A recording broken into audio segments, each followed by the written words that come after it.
जो भाजपा की नीति है 2014 के बाद हिंदू मुस्लिम बस यही दिखाई दे रहा है। रेखा गुप्ता जी के 2 जुमले तो झूठे साबित हो गए हैं। अब आगे देखते हैं वो महिलाओं के लिए कितना क्या कर पाती हैं।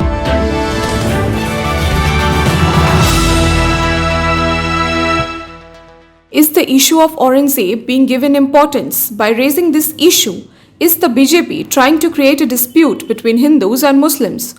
Today we spoke with Kanta Sharma, the president of Badalpur Mahila Morcha, who shared her and her party Congress's stance on the Aurangzeb issue.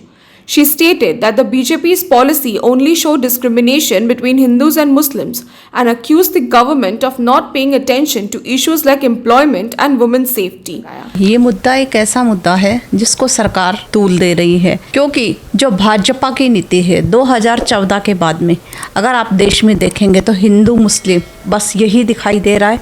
ना लोगों के पास नौकरियां हैं, ना लोगों के पास व्यवसाय है, ना आजीविका के साधन बचे हैं। आए दिन 9 साल से लेकर 90 साल की महिलाओं तक रेप हो रहे हैं। सरकार उन मुद्दों को नहीं उठाती है।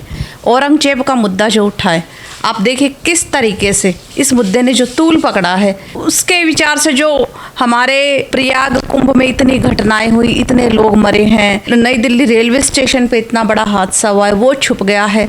तो सरकार एक मुद्दा उठा के 10 मुद्दों को गड़ा के क्या तूल देना चाहती है।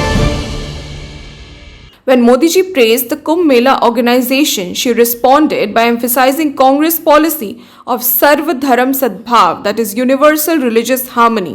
देखिए, कांग्रेस की नीति कभी भी धर्म के खिलाफ नहीं रही है। कांग्रेस एक सत्ता में 70 साल तक अगर रही है तो कांग्रेस ने सर्वधर्म सद्भाव का पालन हमेशा किया है। कांग्रेस ने कभी किसी धर्म का खंडन नहीं किया है, परंतु ये हिंदू और मुस्लिम 2014 के बाद से ही भारत के अंदर देखा जा रहा है। जो आप देख सकते हैं, सिर्फ और सिर्फ मुद्दा लोगों को भड़काने के अलावा, सांप्रदायिक दंगों के अलावा कुछ नहीं बचा इस देश के अंदर। Regarding the allegations made by Maharashtra CM Fadnavis on the Aurangzeb issue, she gave a sharp response, taking the stance of both religious and addressing the root cause of the issue. An important point came up about the incident where clothes, not the Quran, were burnt in the Maharashtra. Regarding BSP's statement about burning Aurangzeb's effigies, she supported Congress' stand, highlighting that unlike the BJP, Congress does not engage in caste discrimination. ऐसा कुछ नहीं है। क्या जब दंगे भड़के थे वहाँ पे किसी ने देखा था हिंदू थे या मुस्लिम थे? जब दंगे हुए थे, किसने करवाए ये दंगे? क्या ये साबित अभी तक कोई कर पाया है? क्या जांच में ये साबित हो गया कि वो मुसलमानों की तरफ से दंगा हुआ है? तो मैं जो आपको शुरू से ही कह रही हूँ हर सवाल के जवाब में कि सिर्फ और सिर्फ लोगों को भड़काने के अलावा कोई दूसरा काम किया नहीं जा रहा है। सिर्फ और सिर्फ देशवासियों का ध्यान हो हिंदू मुस्लिम की तरफ, देशवासियों का ध्यान रोजी रोटी की तरफ, रोजगार की तरफ ना हो, बच्चियों की शिक्षा पर ना हो, बच्चों के स्कूलों पर ना हो, सिर्फ और सिर्फ ध्यान इसी ओर खींचा जा रहा है। नहीं, विपक्ष ने कभी क्या कोई ऐसा मुद्दा उठाया है? अगर राहुल गांधी जी बात करते हैं संसद के अंदर, खड़गे जी बात करते हैं, हमारे जितने सांसद हैं लोकसभा के अंदर, विधानसभा के अंदर मुद्दे उठते हैं, क्या कांग्रेस के किसी विधायक ने ऐसी कोई बात की है? क्या कांग्रेस के किसी सांसद ने ऐसा कोई मुद्दा उठाया है? सिर्फ और सिर्फ देश को आगे बढ़ाने के अलावा राहुल गांधी जी कभी कोई मुद्दा नहीं उठाते हैं। देश में शिक्षा, रोजगार, दंगों को ख़त्म करने के अलावा क्या कोई ऐसा मुद्दा है जो राहुल गांधी ने उठाया है? ऐसा कोई मुद्दा उन्होंने कभी नहीं उठाया। ये तो सिर्फ और सिर्फ सरकार की नीति हमेशा से रही है कि उनके मुद्दों को तोड़ मरोड़ के पेश किया जा रहा है। On the issue of linking Aadhaar and voter cards, she disagreed with the BJP's actions, protesting that the government should not interfere in people's private lives. Finally, in the controversy over women's reservation, she called the BJP's promises mere rhetoric.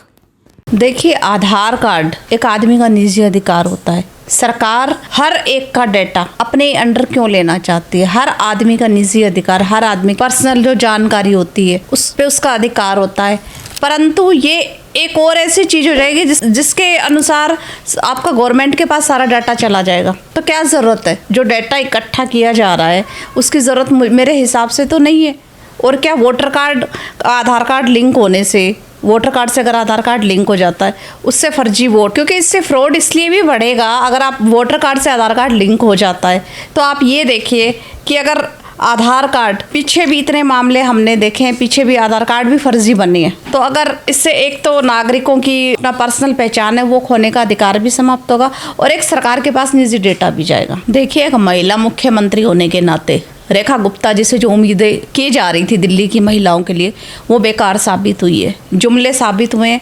ये जो इन्होंने कहा किया कुछ नहीं है। इनको सबसे पहले 25 रुपये खाते में 8 मार्च को, महिला दिवस पे 8 मार्च को 25 रुपये हर महिला के खाते में आनी चाहिए। आज मेरे भी घर में मेरे डोमेस्टिक वर्कर है, इनसे आप पूछ के देख सकते हैं क्या किसी के खाते में 25 रुपये आए हैं? किसी भी महिला के खाते में नहीं आए। एक जुमला साबित हुआ था और दूसरा जुमला होली के ऊपर फ्री सिलेंडर के ऊपर सब्सिडी। कहाँ गए ये मुद्दे? रेखा गुप्ता जी एक महिला मुख्यमंत्री होने के नाते उनसे बहुत, शीला जी के टाइम में क्या यही काम होते थे? 10 साल तक 15 साल तक शीला जी ने राज किया है, 15 साल तक शीला दीक्षित के अंडर में। आज भी लोग यही कहते हैं कि हाँ, शीला दीक्षित जी ने बहुत काम किए थे।